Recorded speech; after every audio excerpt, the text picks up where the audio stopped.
the four feminine archetypes: the queen, the wise woman, the mother, the lover. But there's also other groups. There's 12, there's 16 archetypes. So you can see that there's so many interpretations that people can put onto these archetypes. And I really just don't really have time. Because a good point, actually, I should start the clock so I do know how much time I've actually got. We don't know. We don't have these archetypes are not written in stone. They're not, this is who I am. So look at the archetypes, look at the feminine archetypes, the masculine archetypes as well. This is not gender based. We all have a balance, a yin and a yang, masculine, feminine. A lot that we don't access. Some of them we access more predominantly. This is the thing about archetypes. Unfortunately, not living out archetypes in their fullness, being the powerful king, the powerful queen, the queen in their light, the warrior in their light. We tend to hover somewhere between the archetype in their fullness and one of the shadows, the bipolar passive and active shadows. So it's triangular, if you like. The archetype, the archetype in their light, in their fullness. And then the two lower points of the triangle, the passive, active, and the active bipolar and the passive bipolar. Let me just check in on what's happening here. Don't want to get too lost with what's going on. All right. So let's get on to it. All right. What do I want to do? What I want to do is let's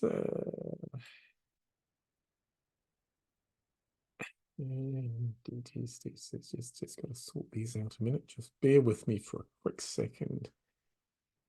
Okay, all right. So as I said, we're going to start off with the queen. I'm going to start off with the queen archetype. So let me just share my page. Oh, share screen. Ooh, yes, share screen. And screen two, iPad advanced. Oh, no, basic.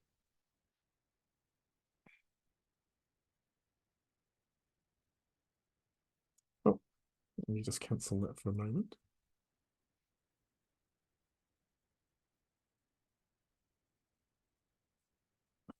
Cancel that for a moment.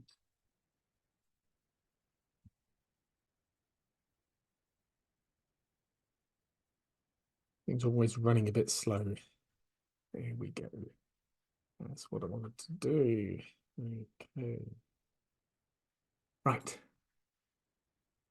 Okay, let's bring this up.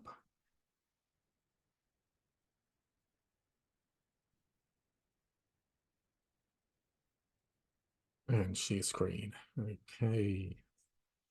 PowerPoint. Share sound. Needs to be sound on there. PowerPoint slide. Queen. Share. Okay. All right. So as I said, we have the light archetype, the active shadow, and the passive shadow. And the one I want to talk to about first, let's get into, is the queen. So we look at the queen. Think the queen and the feminine queen, the feminine archetype in their power, in their strength. Think about things like confidence, leadership, empowerment, decisiveness, warmth, nurturing. A lot of these terminologies are words that we might use for the sovereign, for the king, the masculine archetype.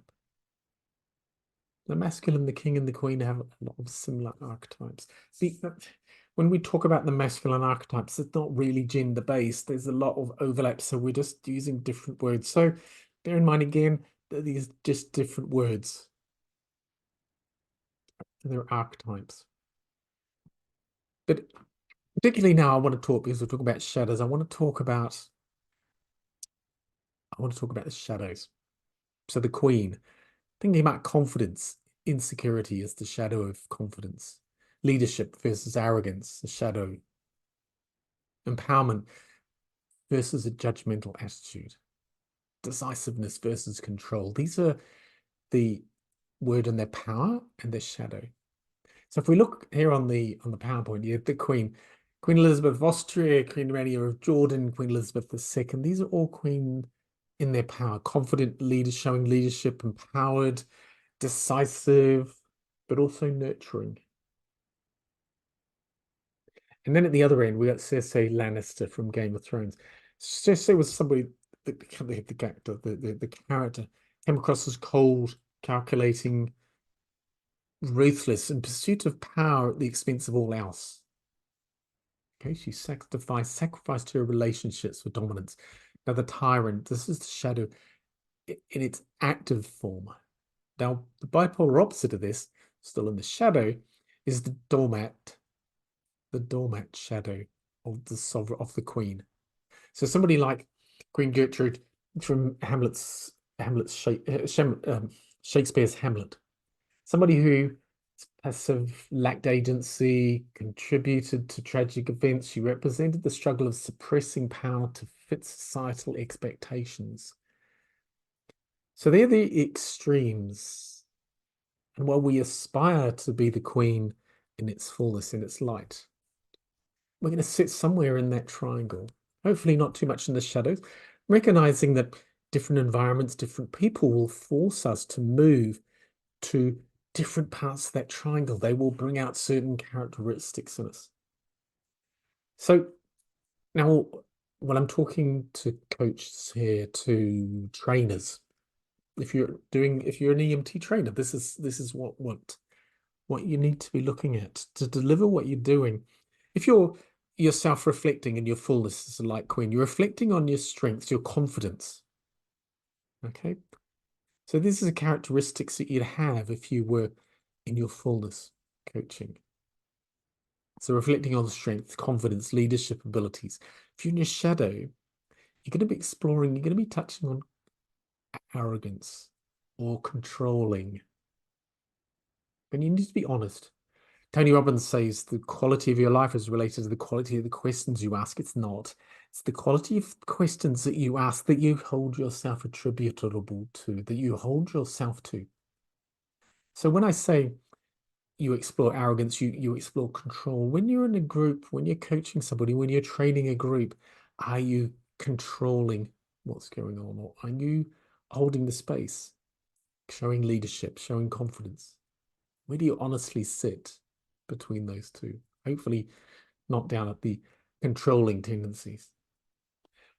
Let's look at some of the other things as a queen. A queen in their confidence. So, if as a coach, as a trainer, integrity versus authenticity. So the queen would be looking to lead with integrity. They'll be the model of honesty. They'll have ethical behavior. They'll be transparent. Or do you tend towards a little bit of the manipulating the situation? Choosing authentically. Do you choose authentically over hidden agendas? Do you go to meeting with hidden agendas going on? You can see that this is it's not a or B, it's a continuum. There's somewhere to sort of figure. And this is where the quality of the questions, the quality of honesty that you hold your answers to with these questions is really going to show you where you sit with your shadow in its fullness. We're aspiring to be our archetypes in their fullness, but to start off, to be honest, to be self-aware, is to be honest, is to notice where we are. Then when you have a bench line, then you can say, well, that's the wrong thing. What do I need to do? I suppose in integrating our shadows, one of the things is to recognize them and be able to acknowledge them, accept them. That's who I am. Take it on as part of yourself, and how can I do better? You see, then the unconscious, once we model, to a neuro-linguistic programming term, once we model a queen, somebody in their fullness, then that's what we can aspire to be. The unconscious has also got an idea of what it's doing, where it's going. An idea of where it is and where it's going. Not just leaving the behavior to happen. So in this queen archetype scenario, embracing the journey, do you embrace growth? Do you embrace transformation? Do you see challenges? Do you see challenges as opportunities? Or do you accept imperfections? Do you learn from setbacks without self-criticism? So that's not self accepting, learning from setbacks and accepting self-criticism is not in its shadow, but it's not in its fullness either. Okay, so again, on a continuum there.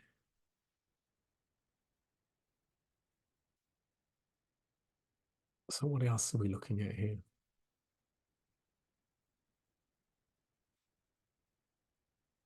Who else? You see, I think one of the interesting things here about the archetypes is the feminine archetypes we're talking about now is they're not all female characters. Think about George Costanza in Seinfeld. Now he's tending towards the doormat. Okay, so the neurotic character really asserts himself, allows others to take advantage of. So he's people pleasing. He's lacking assertiveness. Does that sound like you? Or a tyrant? We talked about Cersei Lannister there. She's just the classic. We probably already all know because it's the Game of Thrones has been quite recent. Calculating, and this is extreme. Remember, this is the extreme part of the triangle, but there's certain tendencies you have to sacrifice relationships. Are you calculating? Or in the Light Queen, in the Queen in their power. Queen Elizabeth is a powerful monarch. She balanced authority with wisdom. It wasn't someone that needed to show that she was in charge. There was a certain wisdom there. And she inspired loyalty and progress. Or Wonder Woman, the access, the persona of Wonder Woman, a superhero who embodied justice, compassion, empowerment, fighting for truth, courage, empathy, self-sacrificed.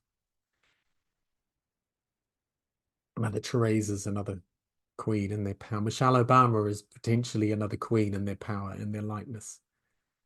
The former First Lady, about Michelle Obama, the former First Lady of the States, used her platform to empower women, promoted education. She was an advocate for good health.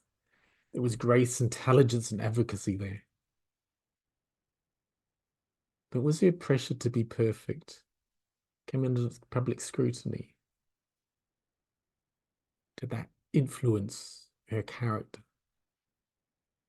You can't stand on a pedestal without people taking shots at you. It's how you react to them. So that's the queen in the shadows, the tyrant. The tyrant is the positive, the active shadow, if you like. The doormat is the passive shadow. Let's go on to the next one. The lover. So the lover archetype. Let me just get some ideas on the lover here. So when we're thinking about the lover, we're thinking about dedication. We're thinking about desirability, about self-worth, pleasure seeking, balancing light and darkness, emotional intensity.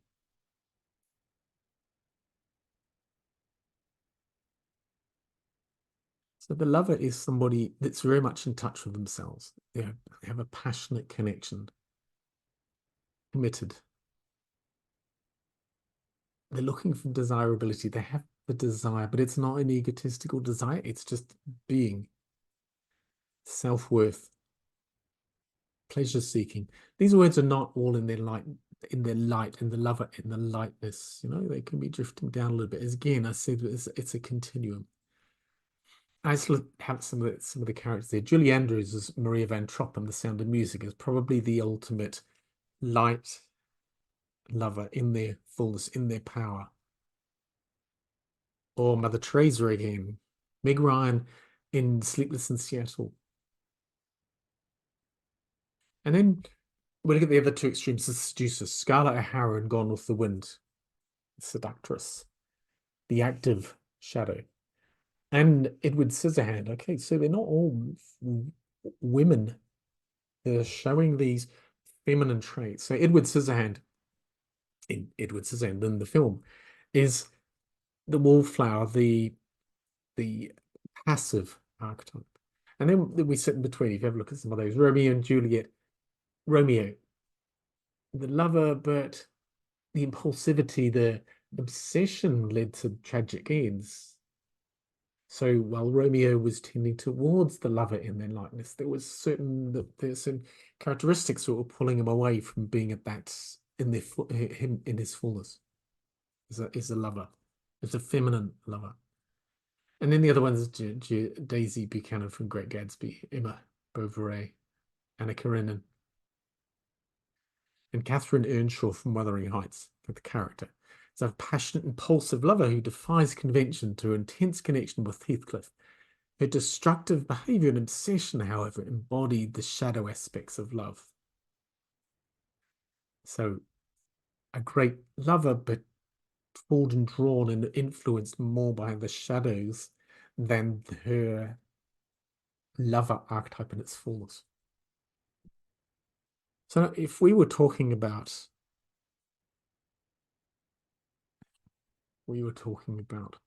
some of the challenges. Now let's look at applying this to coaching. So self-reflection is a lover in the fullness. You're going to reflect on your commitment to the practice. You're going to be embracing gratitude, connection, looking for the connection to build clients. These are characteristics of a lover in their fullness. Now, as a wallflower, you might tend towards worrying about the fears of the hesitations, about the intimacies of the coaching relationships that you have. Now, these are all things that are behaviors. So we're looking for the triggers. So it's noticing the behaviors so that we can then start to reflect on what's happening. Why is that behavior being triggered? The fears, the hesitations, the fears of intimacy. And withdrawing emotionally, a lover is somebody that loves. They don't withdraw the wallflower. Withdrawing that connection, withdrawing that emotional connection. And the lover, there's going to be a balance between passion and objectivity. So a light lover celebrate their passion for life, their passion for coaching.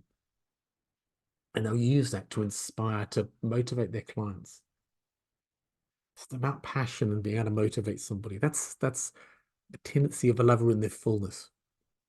So you're sitting there, or you're someone that's aware of your tendency to manipulate or influence clients.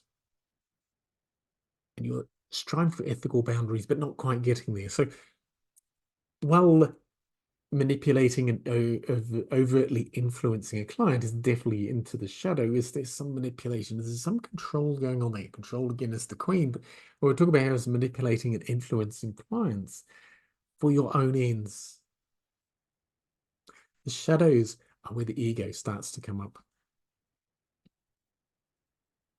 Really going to have enough time to get through all of this, am I? Because this is why I only choose 4. I could have produced more. Just gets very confusing. So the lover, the seductress, and the wallflower. Balancing lightness and darkness. Emotional intensity. The light lover, they deeply feel emotions. They experience the full range. They allow that range to come out.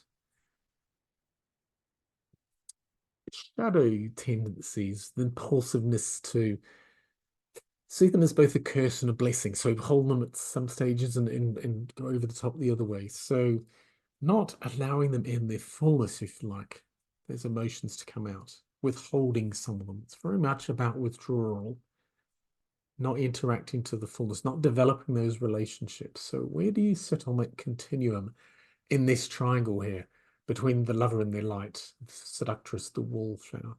And remember that these are the 3 extremes. We're not going to be the seductress, masculine or males or females. This is not gender-based.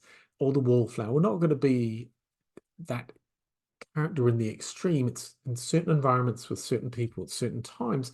We're going to tend towards those behaviors and their unconscious behaviors. Remember, 90% of our communication is non-verbal, and this is the shadows coming out. This is the way we run unconsciously. These are the patterns, the systems we're running that we acquired from inner child, from very, very young age, genealogically, collective consciousness, the environment, the people around us at a young age that influenced us through our early years to create these patterns. I was saying right back at the start there, ask a very young child what color's blue. Can't tell them what color blue is, so it becomes subjective. So they make an assumption based on what you've told them, and therefore they start to build a system about the color blue, the color white, milk's white. Well, what does that mean? And their whole lives is based on this, and this is why there's no truths. There's only subjective understanding. So, and from those understandings from a very young life, we build these systems. And we run these systems unconsciously. So when we're sitting here looking at an event happening, do I act as the lover in their light, or more the wallflower, more the seducer? And where do I sit? And this is the challenging part of personal development. When it first starts, and for the big chunk of the early part of personal development is, shit, I'm really like that. And being honest with ourselves, that's how I'm really reacting. Now, shadow work is looking at those and holding the space and acknowledging them. Meditation and journaling are some of the easy ones to get into. And just by that, meditating on events, journaling on events, integrates a lot of these. It doesn't take a lot of energy, a lot of work to integrate a lot of these triggers that happen for us. Why do I behave like that? And we observe it, and then that's not how I'm going to behave. Now, personal development is great because it puts a positive behavior, a positive system in place. The challenge is that it's got to be more powerful, that positive behavior that we're putting in place, that positive reaction to a trigger is going to be more powerful than the reaction that we used to have for the trigger, which wasn't helping us. So an event happened, we act more like the wallflower. That's the behavior, the automatic unconscious behavior, our shadows. Putting in place a behavior, a system that is more attuned to being the lover in their light than the wallflower in their shadow is how we integrate those shadows in. We recognize them, acknowledge them, it takes the power away, takes the emotions away from it. This is why we do emotional mastery first in the Elite Mentorship Forum. Mastering emotions, mastering relationships, because once we start to understand our emotions and be able to observe them, then it's easier to integrate them, to realize what emotions are not helping us. But then we still have to be able to put positive ones in place, positive systems in place. So that's the lover, the seducer, the wallflower. Let's go on to the next one. Where are we? The wise woman. So this is the third. There we go. So the wise woman. Think about the magician and the masculine, in the masculine archetypes, the wise woman. Think about strategic.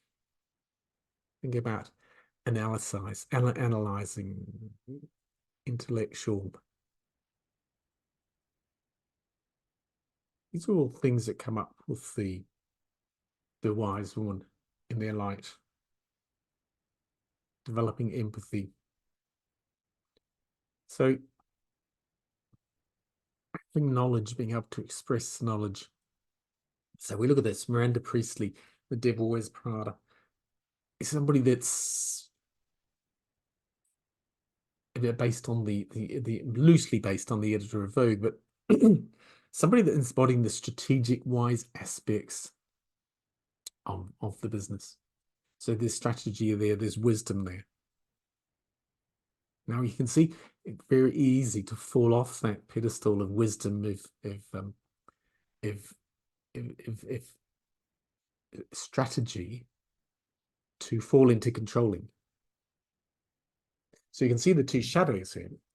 The active shadow of the wise woman is the manipulator, Cruella de Vil from 1001 Dalmatians, or the passive archetype, the bumbling crone.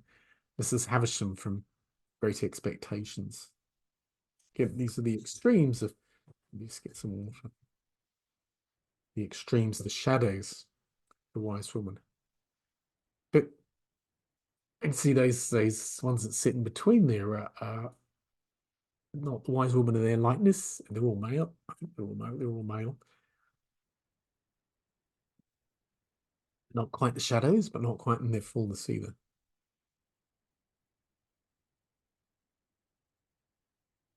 So Miranda Peasley, Cruella de Vil. So Cruella de Vil, she had selfish ambitions. She was obsessed with the fur coats from and this is driving her to manipulate and harm innocent animals. So this is the manipulator in the extreme. She's ruthless, lacking empathy, prioritizing her desires over others' well-being. This is, you can sort of start to talk ego here, can't you? I've got to win, and I don't care what happens to anybody else. Now, the opposite side of that, the passive archetype, the bumbling crow, this is Havisham, withdrawing from life, not being out there, they become irrelevant. So she withdrew from life after heartbreak. So they become irrelevant, failing to share the wisdom, becoming a recluse, if you like. So somebody that's trapped in the past, somebody that's unable to move forward. So an event's happened, a trauma's happened, and they're stuck there. They can't move on from it. So they get isolated. The emotional wounds just cause them to close down, if you like. And let's have a look at some of these examples here. Badger from Gone with the Wind of the Willows. Gone with the Wind. Gandalf's an interesting one. So there's a wise wizard. So he embodies the wise woman. So there's strategy there. He lives strategically. There's wisdom, guidance, mentoring, selflessness. And his drive is his drive is to defeat evil.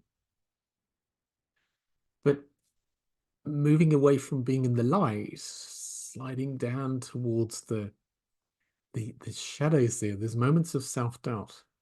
There's moments of vulnerability. You know, when he was reflecting on the struggle between light and the shadows. So there's wisdom there, there's strategy there, but there's also that insecurity, if you like, pulling him off that being in the light. So he can be in the light position 1 minute, an event happens, and he slides down. So events happen, and we move around this triangle.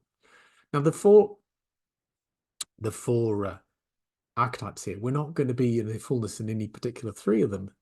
We'll be in the fullness of 1 or 2 of them, and the other ones may take a back seat. They need to be a balance.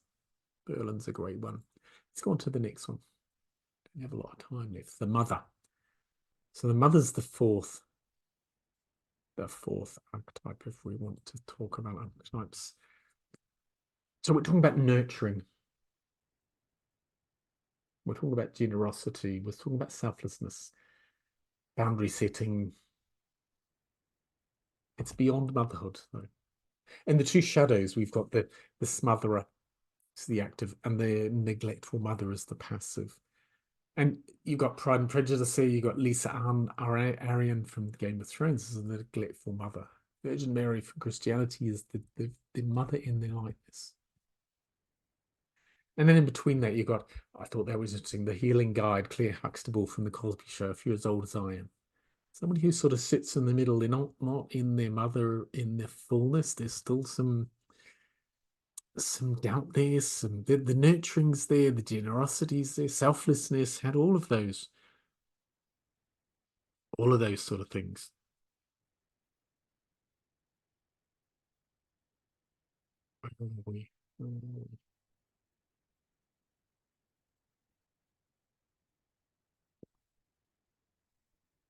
And compassionate mentor Yoda from Star Wars.